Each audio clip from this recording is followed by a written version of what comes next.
show that more than 8,000 people have died, out of which half of them, if not more, are children. It's children who are being targeted and killed, and there's no rescue operations that can be done because all communications are cut.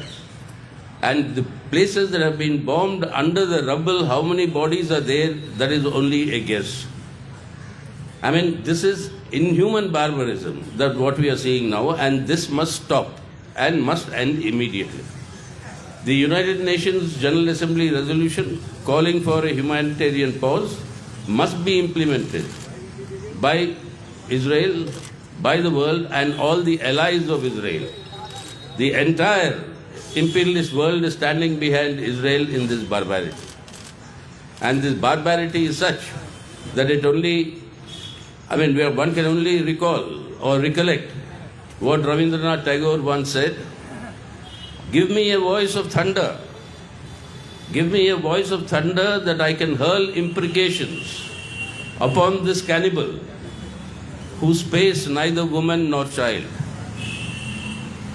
This was Tagore's powerful, stirring call against these sort of atrocities, and that is all we can recollect now. And this whole justification being given in the world that this is not against Palestinians, this is against Hamas. It is exactly similar to some sort of situations that we have faced in our country.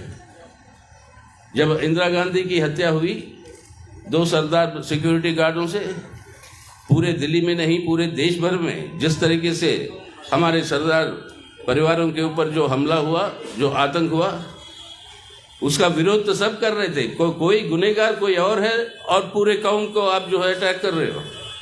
और यही BJP आज जो कह रही है कि जो भी हो रहा है वो सही हो रहा है क्योंकि हमस आतंकवादी है, उसके खिलाफ लड़ाई है.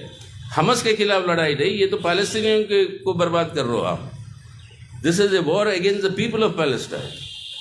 And that is why we are today saying that this is something that has continued for more than a century. By a gigantic imperialist conspiracy and fraud, Palestinians have been denied their homeland. It was the end of the First World War. After 1915, when the war ended, in 1916, this entire territory of the Middle East was partitioned between Britain and France. And in 1916, there was a treaty called the Sykes-Picot Treaty. And in this treaty, they divided up these lands between France and England. And Palestine came as an English protectorate. And in 1970, one Lord Balfour sends a letter to Zionist leadership saying that British promises assures you that a separate state for the Jews called Israel will be carved out of Palestine. That is one country telling another country that part of your land will be taken away and creating a third country.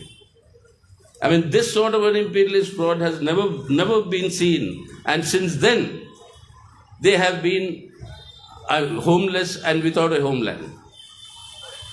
Then this treaty of creating the Zionist land, country created for the Jews, that could finally materialize only in 1948. And immediately after that portion for Israel was carved out of Palestine, Israelis then mounted a terrible offensive against the Palestinians, driving them out of their land.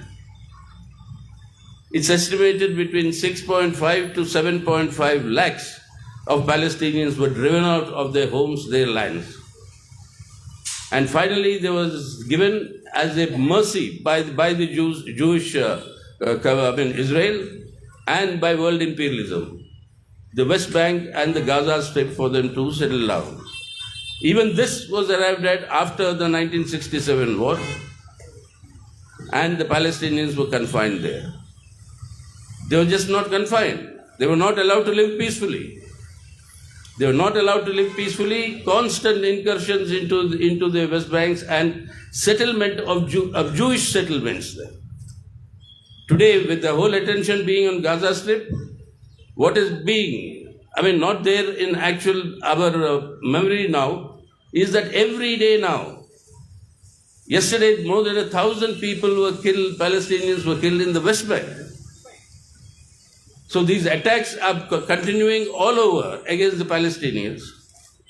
And the settlements, illegal Jewish settlements on Palestinian land, they have been now armed with private armies. And the private armies are armed by the Israeli forces. So it is the private armies that are today being used to conduct these sort of assaults against the Palestinians. So therefore we are now saying that this inhumanity must end.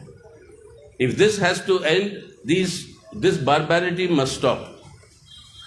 And killing more than 4,000 children, it is something unheard of, even in the worst of the wars. That this sort of a situation doesn't come where actually families and children are targeted. Hospitals are targeted.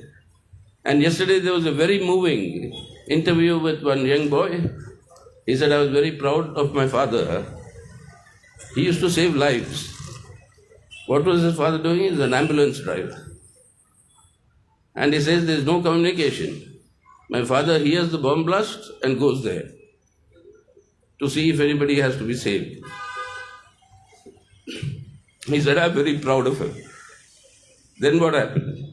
He says another bomb blast came, he went there and he's never returned. So that is the life of these people. That is the common thing of what is happening there in Palestine today. Therefore, we demand now, immediately, that the government of India, though it is officially stated that the government of India stands by the assurance of the Palestinians of a two-state solution, with the state of Palestine created back to the pre-1967 borders, with East Jerusalem as its capital. This is the UN Security Council's mandate, and this is what India has supported all along. Forced by the situation, the government of India has redeclared this. They have redeclared this. But the point is actually to implement it. Instead, what we find today is complete unabashed support to imperialism, US imperialism, and all these countries are backing and arming Israel. For every year, more than $4 billion was being given to Israel by USA. They have been propping up this as the imperialist outpost in the Middle East. And this has been used by US imperialism, by France, by Germany, by England. And now huge demonstrations are taking place, protest actions all over the world. Yesterday, for the third time, for the third weekend, more than 3 lakh people, nearly 4 lakh people were there on the streets of London, central London. Everywhere people are protesting, stop this barbarity. And we join there. The CPIM joins all these people who are demanding an immediate end to this barbarity. Go back to the UN, and UN must re-energize itself and implement its own mandate of a two-state solution with the creation of Palestinian state with pre-1967 borders, with East Jerusalem as its capital. This is what the CPIM is advocating. We join the protests all over the world that are taking place peacefully against Israel's barbarity, and we want the government of India to strictly adhere to its own stated position of working for a two-state solution.